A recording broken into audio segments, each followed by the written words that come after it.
¿Qué tal? ¿Qué tal, compañeros? ¿Qué tal? Buenas tardes con todos.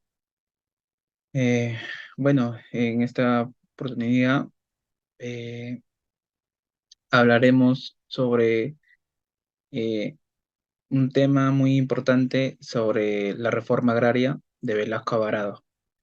Y bueno, a continuación leeré la introducción, explicaré, perdón, ¿no? Si estamos de acuerdo o no con la reforma agraria, ¿no? El cual promulgó Juan Velasco Alvarado durante los años 1968 a 1975, que gobernó durante 7 años.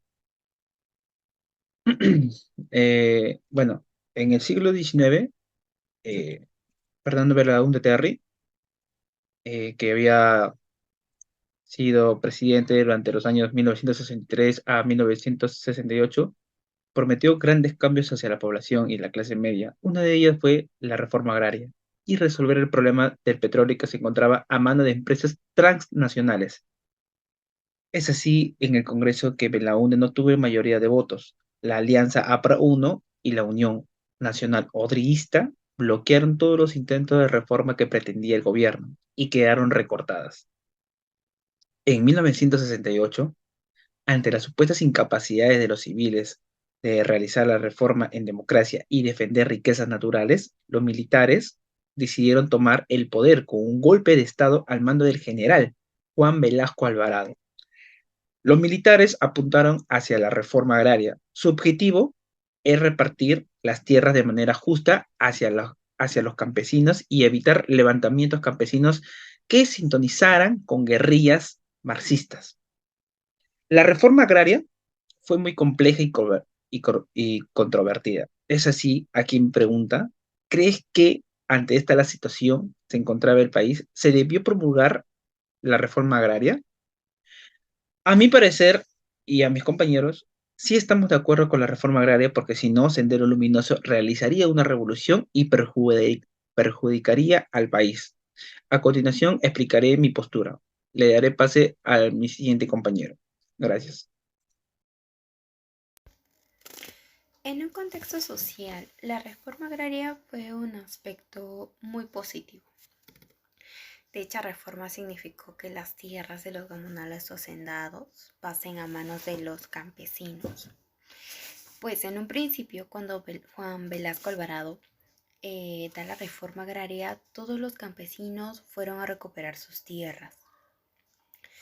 Ellos decían que esas tierras, las cuales eran sus dueños, los hacendados o comunales, pues ellos decían que esas tierras les pertenecían a sus parientes y por ello era que ellos iban a recuperarlo.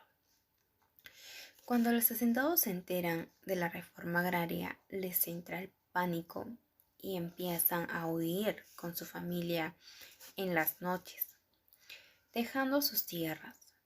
La reforma agraria fue una de las etapas en la cual el campesino era considerado como el héroe.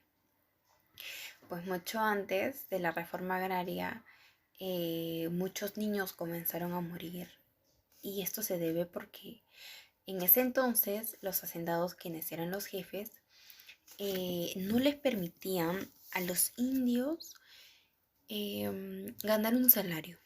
Por ejemplo, los gamonales los obligaban a los indios o campesinos a que trabajen sus tierras gratuitamente. Ellos consideraban que los indios les pertenecían a los gamonales. Y lo cual era también cabe mencionar que existía una explotación hacia los indios. Bueno, obviamente, ¿no? Obligándolos a trabajar gratuitamente sin ganar un solo centavo. Eso es explotación.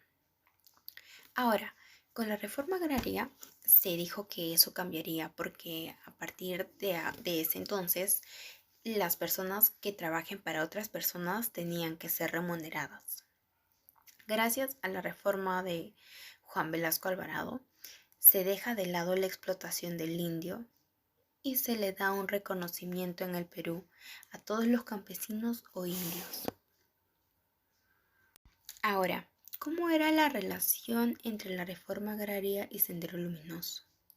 Pues era una relación muy compleja, dado que Sendero Luminoso era una organización guerrillera, subversiva y terrorista en el Perú, que solo buscaba derrocar el gobierno mediante la lucha armada. Además, también cabe mencionar que la reforma agraria ha sido un tema históricamente controversial y polarizador. Por otro lado, es importante saber que aquellas personas que criticaban la reforma agraria era porque consideraban que dicha reforma empobreció el campo, lo cual no fue así, porque, sin embargo, si no se hubiera dado la reforma agraria, ah, existía una gran probabilidad que Sendero Luminoso llegue al poder. Gracias a Dios, eso no ocurrió, pues con dicha reforma de Velasco Alvarado se logra evitar el ascenso de Sendero Luminoso hacia el poder. Por consiguiente, la reforma agraria es un acontecimiento histórico en nuestro país que se dio en la década de los 60. En estos tiempos se dieron desigualdades económicas y sociales, en donde se incluye la redistribución de tierras para abordar la concentración de la propiedad de la tierra en manos de un pequeño grupo de terratenientes y la mejora de las condiciones de vida de los campesinos y también de los trabajadores rurales.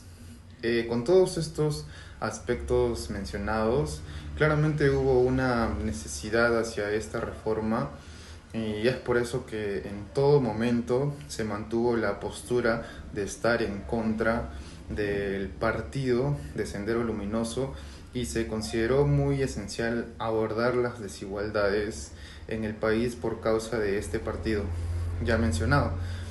Por todas estas reformas fue que este partido no pudo asumir roles con más importancia que pudieron traer mayores problemas a nuestro país. En resumen, la reforma agraria era esencial para abordar la desigualdad social y económica que atravesaba el país en ese momento, puesto que evitó que Sendero Luminoso tuviera una mayor influencia y tomara control absoluto de las tierras. Asimismo, se lograría mejorar las condiciones de vida de los trabajadores rurales, obteniendo un aumento en la productividad agrícola. Y para finalizar, la reforma agraria debe ser diseñada y efectuada de manera estratégica y colaborativa, dependiendo el país o región, para obtener una sociedad equitativa y justa, sin comprometer los derechos de propiedad y las necesidades de los habitantes e involucrados. Muchas gracias.